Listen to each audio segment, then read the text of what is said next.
Good afternoon, Ann, Graham, Ann's family, Fred, and the staff and volunteers, sponsors, and friends of the Inland Seas Education Association. We are here today to pay tribute to the legacy of Tom Kelly. My name is Mike Sullivan, and I had the privilege of getting to know Tom and Ann back in, I guess, the old days, the 80s. I knew Tom as a friend, a scientist, an environmentalist, an educator, a systems thinker, and a visionary. Encountering Tom was always a pleasure and an opportunity for good humor and laughter, which reminds me, one disclosure. As I age, I think what I'm saying is being heard, and the words might be different than I'm thinking. So I want to have this disclaimer. As you know, I'm a family therapist, and I had the experience once of having this family in my office, and they would get in the same fight every time they would come in. The son would say something, the mother would get anxious, she'd needle him, he'd talk back, and the father would yell at him. Round and round they'd go. So after a few sessions, I decided I'd just call it what it was, and I said, I think this is a very neurotic process. And immediately they stopped. We had a very sensible discussion. But the next week, the mother came back to me, and she said, you said something last week when we were in that fight that we're really confused about. And I said, well, what's that? She said, well, just as we were fighting, you stopped us and said, this is a very erotic process.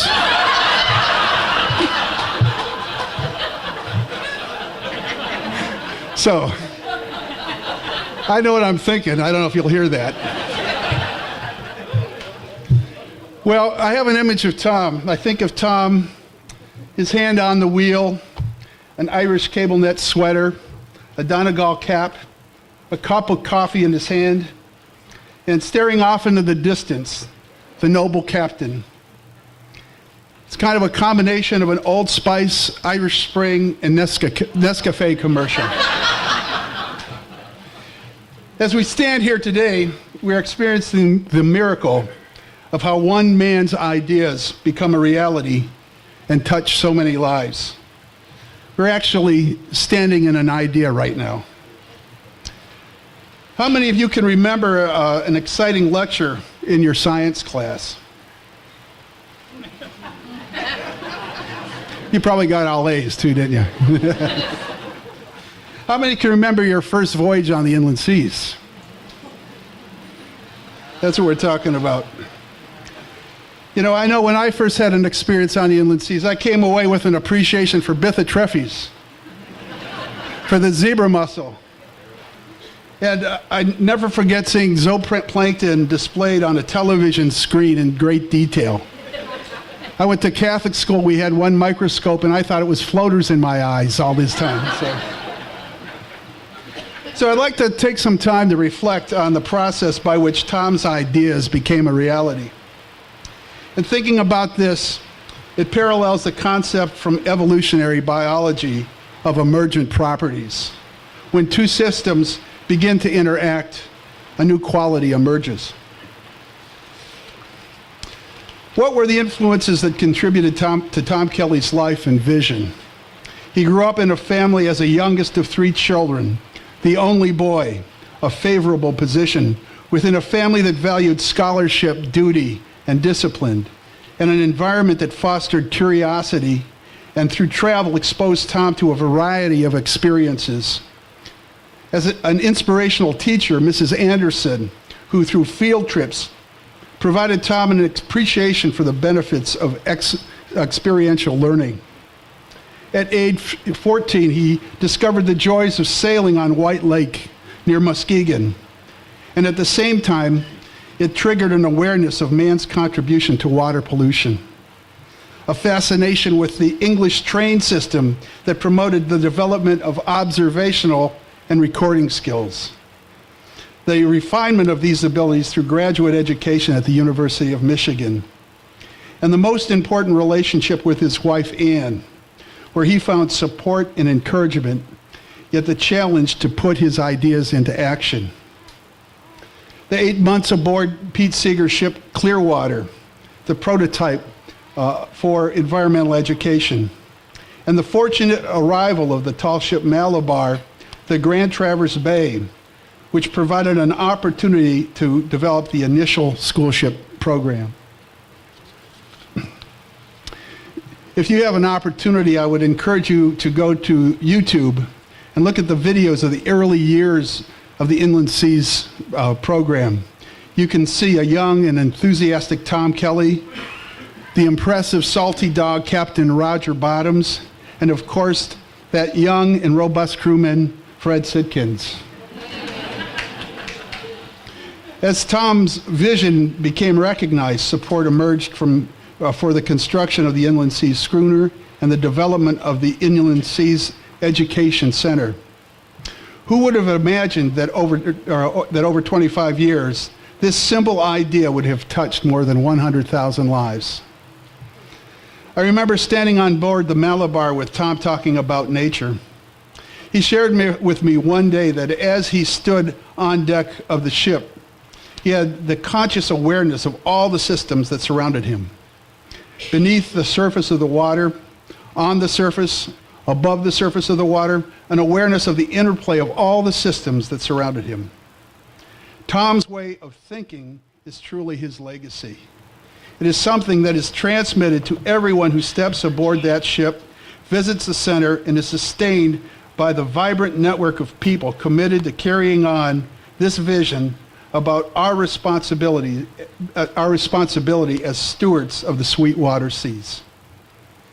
The last time I saw Tom was at the Watershed Center art exhibit.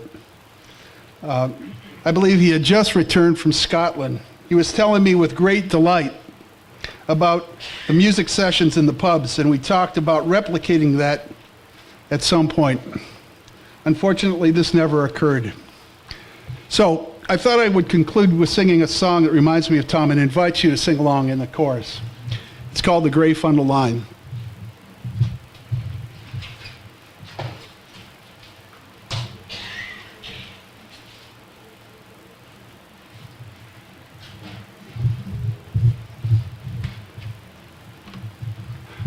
I'd like to thank Ingmar for letting me use his guitar, too. So the chorus just goes, just one more day on that gray funnel line.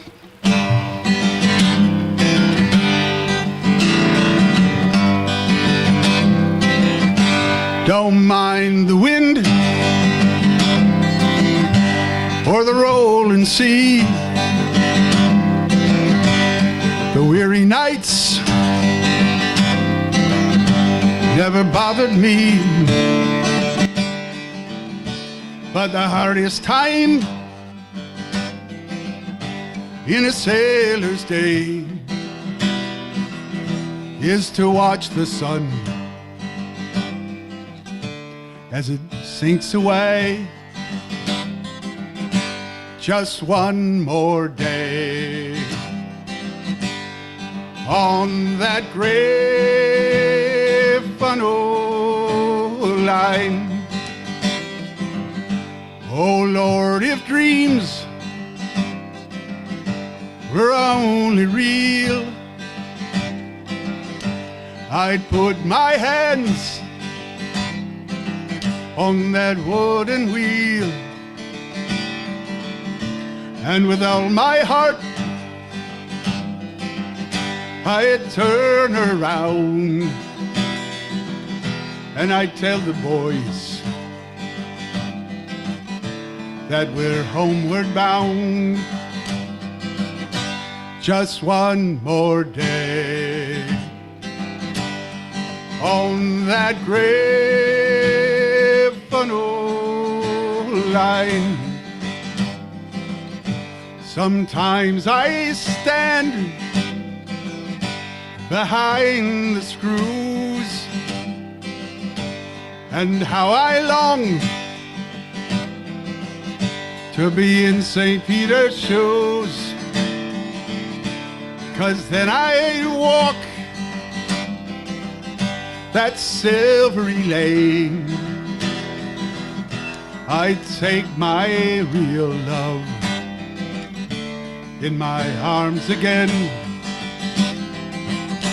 just one more day on that gray funnel line. So I'll spend my time like some machine until the blue water turns to green, and then I'll walk on down to shore, and I'll sail the gray funnel line no more. Just one more day on that gray funnel line. Just one more day on that gray funnel line. Thank you.